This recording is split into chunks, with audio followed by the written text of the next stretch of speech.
Hi students, कैसे हैं? स्वागत है आपका क्लास में, अभिनंदन है। हम लेकर के आए हैं आज अध्याय नंबर 16 और चैप्टर का जो नाम रहेगा विचित्र आशीर्वाद।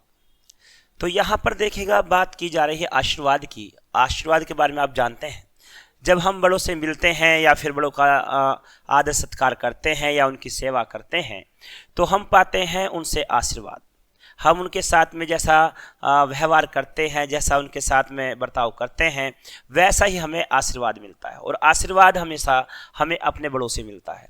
ठीक है, तो यहाँ पर बात अगर की जा रही है कि आशीर्वाद, तो यहाँ ये आशीर्वाद कैसा आशीर्वाद होगा, बात आती है शुरू में ही कि विचित्र है, यानी कि ऐसा आशीर्वाद जिसके बारे में सोचा भी नहीं जा सकता, जिसका कोई चित्र भी नहीं खींचा जा सकता।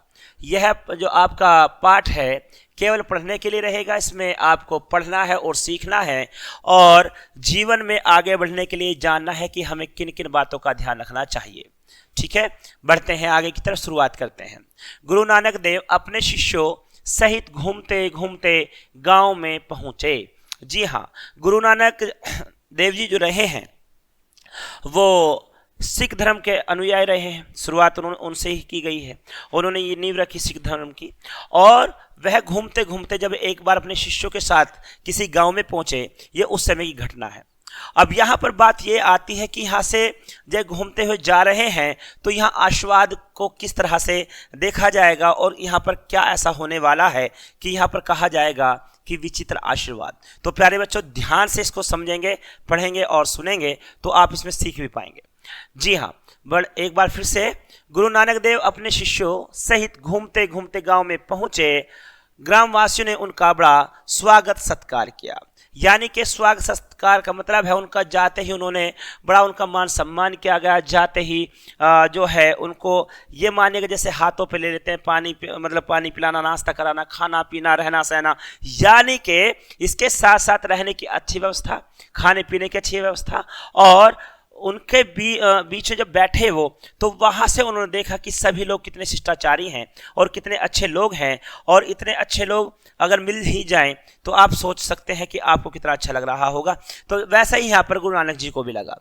ठीक है, आगे बढ़ेंगे, इसी के साथ में आगे बढ़ते हैं। उन्होंने उनके उपदेशों को ध्यान से सुना। अब उनके जो उपदेश हैं वो ध्यान से सुने गए, है ना, किन्होंने? गांव वालों ने। दूसरे दिन गुरु नानक चलने लगे तो ग्रामवासियों ने विनती की, गुरुदेव आशीर्वाद प्रदान करते जाएं। अब देखेगा, यहां पर उन्होंने उपदेश अच्छे सुने। उपदेश कौन दे रहा था? गुरु नानक जी दे रहे थे। और जब गुरु नानक जी उपदेश दे रहे थे तो गांव वालों ने जब उनके उपदेश सुने और उनके साथ में समय बिताया और सवेरा हुआ। सवेरा होने के बाद में जब गुरु नानक जी उस गांव से वहां से चले तो खुद वहां के जो ग्रामीण लोग थे उन्होंने विनती की कि गुरुदेव जाते जाते हमें आशीर्वाद दे करके जाइएगा। जी हाँ, तो उन्होंने यहाँ पर कहा कि हमें आशीर्वाद दीजिएगा।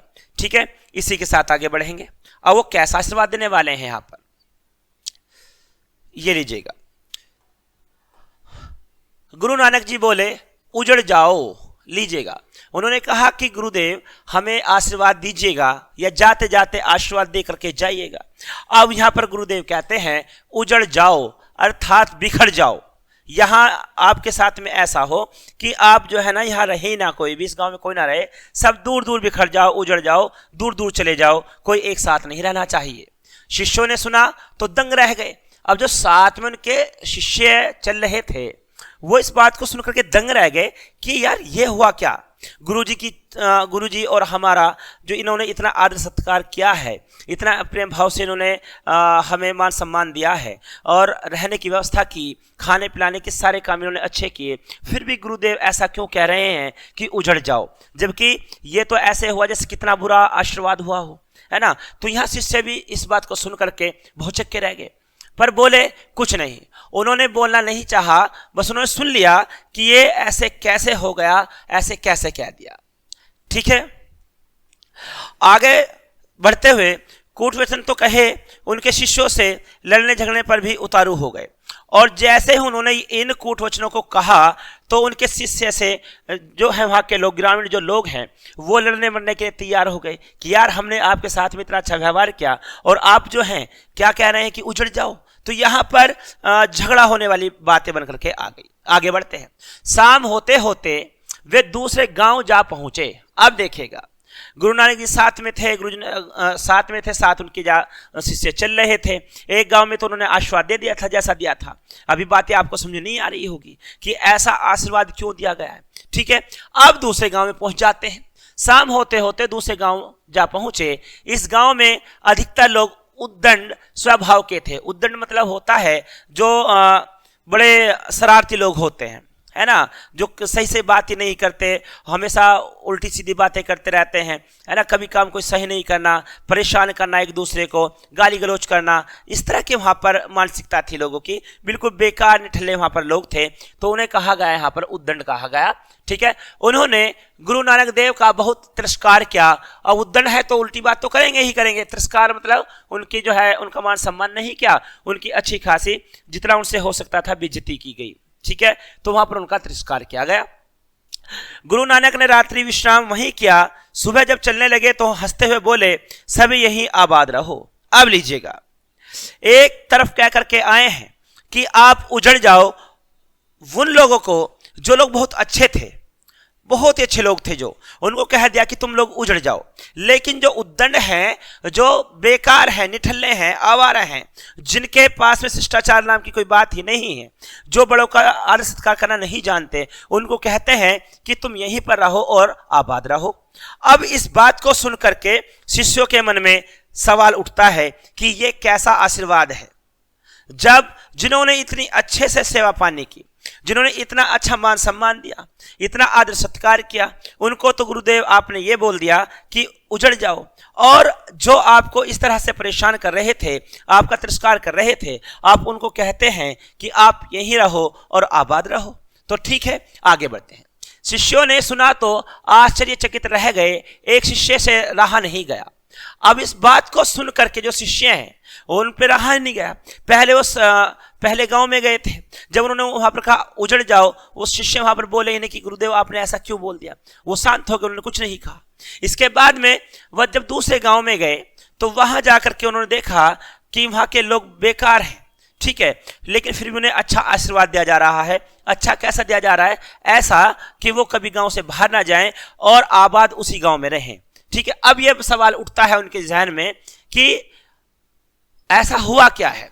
अब शिष्य कहता है, वह पूछ बैठा, गुरुजी आपने बड़े ही विचित्र आशीर्वाद दिए, बड़े ही विचित्र आशीर्वाद दिए, यानी कि ऐसे आशीर्वाद जो सोचे नहीं जा सकते, जिनका कोई चित्र ही नहीं खींचा जा सकता।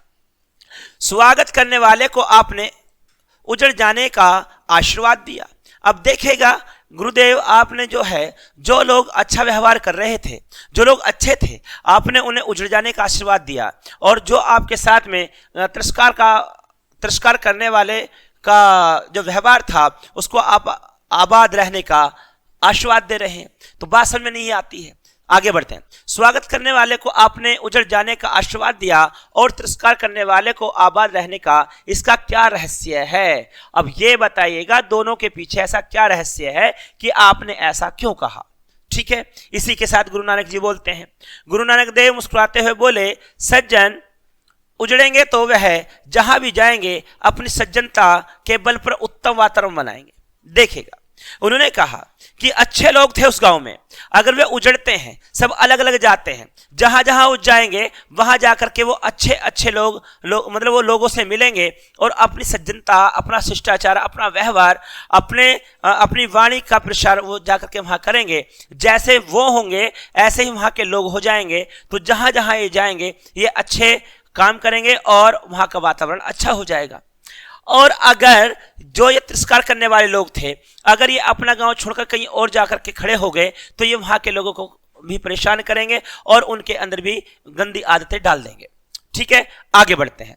पर दर्जनों को का तो एक ही जगह बसे रहना ठीक है, ठीक है, लेकिन जो दुर्जन हैं, जो बेकार हैं, जो लाचार हैं, जो कुछ नहीं करना चाहते, उनका एक जगह ही रहना ठीक है, क्योंकि वो अगर कहीं जाते हैं तो वो गलत काम करेंगे और उससे उनका फिर से क्या होगा, वहां का वातावरण खराब हो जाएगा। इसलिए मैंने आशीर्वाद ये दिया कि जो अच्छे हैं वो दूर दूर तक जाएं। ठीक है, और जो बेकार है वो केवल और केवल अपने ही गांव में रहे, यहीं पर आबाद रहे। तो इस कहानी से यह सीख मिलती है कि हमें अगर अच्छे लोग मिलते हैं तो हमें अच्छे लोग मिले या अच्छे विचार मिले, हमें उन्हें दूर दूर तक पहुंचाना चाहिए। और अगर हमारे पास में अच्छे लोगों की गिनती ना हो, बुरे हो, तो हमें उन्हें उन्हीं के हाल पर वहीं छोड़ देना चाहिए। इसी के साथ ये कहानी आपके यहाँ पर खत्म होती है। मैं लेता हूँ यहाँ से आपसे विदा। मिलते हैं अगली क्लास में, तब तक के लिए गुड डे, गुड लक।